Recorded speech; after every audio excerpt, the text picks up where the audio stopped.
Conservatives on Twitter were caught manipulating an interview between Joe Biden and activist Addie Barkan. So now there's a video that has been taken down by Twitter, which was widely shared by conservatives, is put into context of the Biden supporting the elimination of police narrative, right? So no, that's a policy position that Joe Biden does not support or endorse. In fact, he's not in support of defunding police. He says that very clearly, and had at one point tried to push for more funding of police.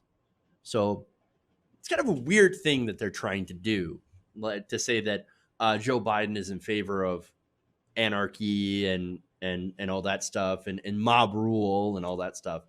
And so, nonetheless, two high-profile conservatives shared this video. One of them was Steve Scalise, who was the number 2 House Republican. So here's what he tweeted along with the video. He said, "No police, mob rule, total chaos. That's the result of the Democrat agenda. Ask yourself, is this what you want in your town next?" As if, and if our BLM are going to come to like your bumfuck town in like Alabama with 1,000 people in it. You're kidding, right? But okay. All right. Sure. So now in this initial interview, Barkan, who uses an artificial voice due to ALS, asked Biden if we agree that we can redirect some funding towards public safety and mental health services. Biden says yes. Now, the clip Scalise tweeted, however, inserts the words "for police" into Barkan's question using the same computer-generated voice. And so that's actually pretty easy to do.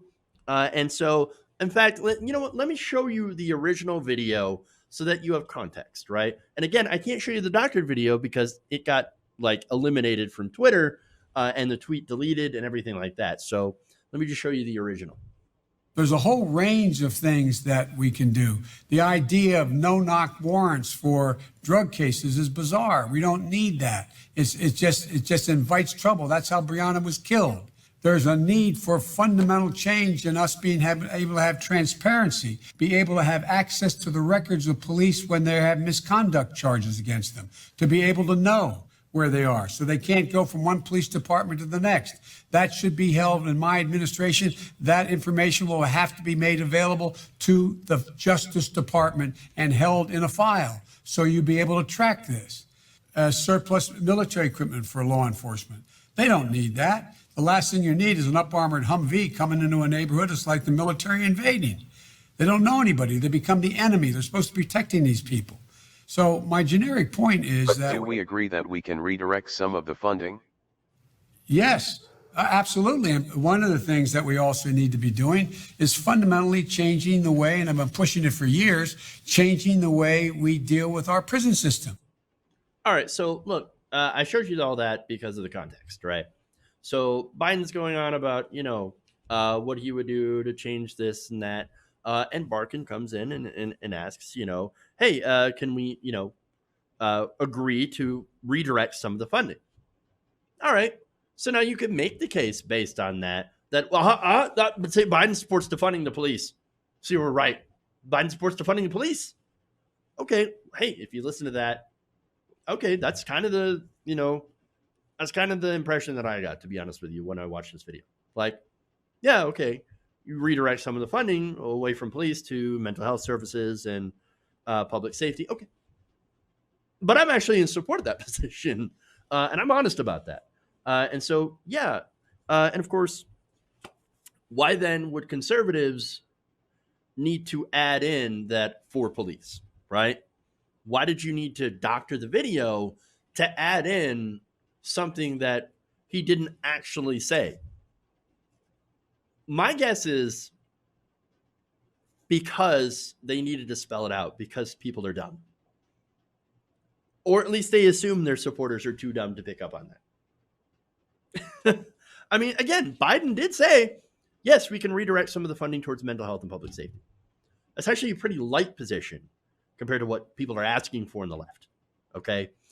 Because as I also know, Biden has said very publicly not to fund the police. So now, who do I believe, right? Joe Biden, who, does have a history of being less than honest about certain things.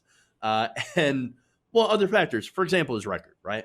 So you can look at Biden's history of not being honest and the history of being super tough on crime, including the 94 crime bill, which he co authored. I doubt very much that knowing, the Biden of the past and the Biden that we had during the Obama administration, which saw armored vehicles rolling up on communities, as well as, issues when you had Standing Rock, for example, protests against oil pipelines and things like that. The Obama administration, fairly tough. And so, no, I don't think that, I doubt very much that it's going to try to defund the police at all. And so it's probably just saying one thing and say, oh, yeah, we totally do that.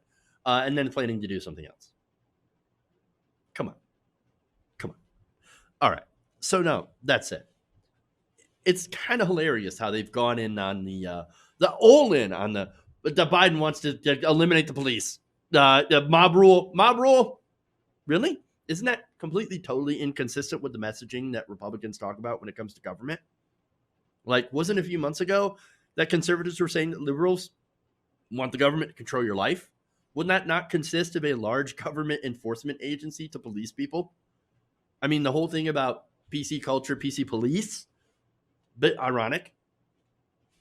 I mean, how else would you, I guess, enforce all the things that they say liberals want to do? I mean, look, from what I can understand, here you had,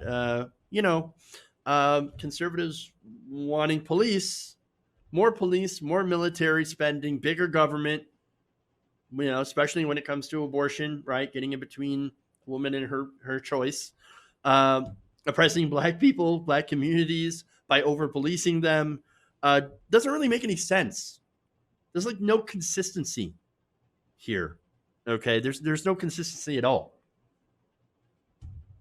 And it's because I think Republicans are a reactionary party. I mean, you don't need to be consistent on policy when your only purpose is to be contrarian. 100%.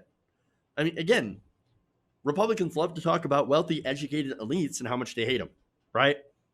While giving those same elites trillions of dollars in tax cuts and special breaks. It's kind of weird when you think about it, right? They hate celebrities. Hollywood, terrible. Yet they keep electing them, Ronald Reagan and Donald Trump. They hate big government, love getting into your bedroom.